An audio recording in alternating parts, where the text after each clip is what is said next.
আমরা এখন অন্য গোটা দুটো খেয়াল রাখা দরকার। রাখাইনের জন্য বাংলাদেশের মানবিক করিডোর কিংবা চ্যানেল ইস্যুতে উত্তপ্ত রাজনৈতিক অঙ্গন। দেশের স্বাধীনতা ও সার্বভৌমত্বের ক্ষেত্রে ঝুঁকির প্রশ্ন তুলে বিতর্ক উঠেছে নানা মহলে। তারা তো এসব করেনি নাই, বরং নিজেরা আবার গোপন চুক্তিতে বিভিন্ন সময় বিভিন্ন কাজ করছেন তারা।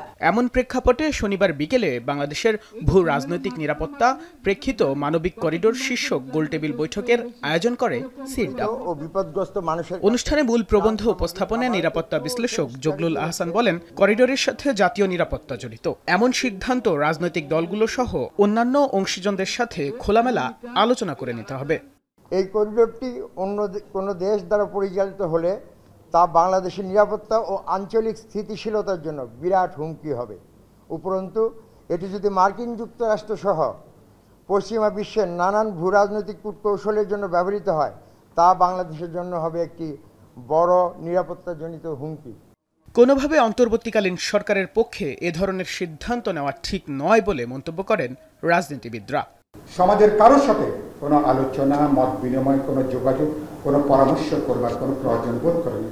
আমরা সরকারকে বলতে চাই, আপনারা যথেষ্ট করেছেন, ইতিমধ্যে মেহরবানি করে যতখানি এগিয়েছেন এই তৎপরতাটা বন্ধ করুন। আমি দাবি করছি প্রফেসর ইউনূস আমাদেরকে ক্লিয়ার করেন যে আসলে আমরা কোনটা নিয়েছি। এটা কি হিউম্যান চ্যানেল?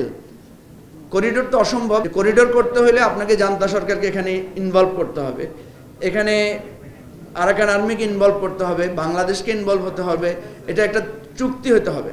এই বিচারের দোহাই দিয়ে কিংবা সংস্কারের দোহাই দিয়ে এই মুহূর্তে নির্বাচনের দাবিকে উপেক্ষা করার সুযোগ নেই। যত তাড়াতাড়ি একটা ভালো নির্বাচন করে একটা আমাদের নির্বাচিত সরকারকে ক্ষমতায় আনতে পারি, ততই আমাদের জন্য সিকিউরিটি এনশিওর হতে পারে। বিএনপির স্থায়ী কমিটির সদস্য আমির খসরু মাহমুদ চৌধুরী বলেছেন, অস্বীকার করলেও করিডোর নিয়ে সরকার আলোচনা চালাচ্ছে।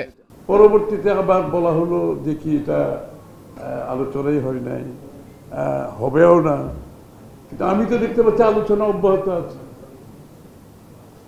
এই যে কাতারে যেটা আলোচনা হয়েছে এটা আমরা জানি।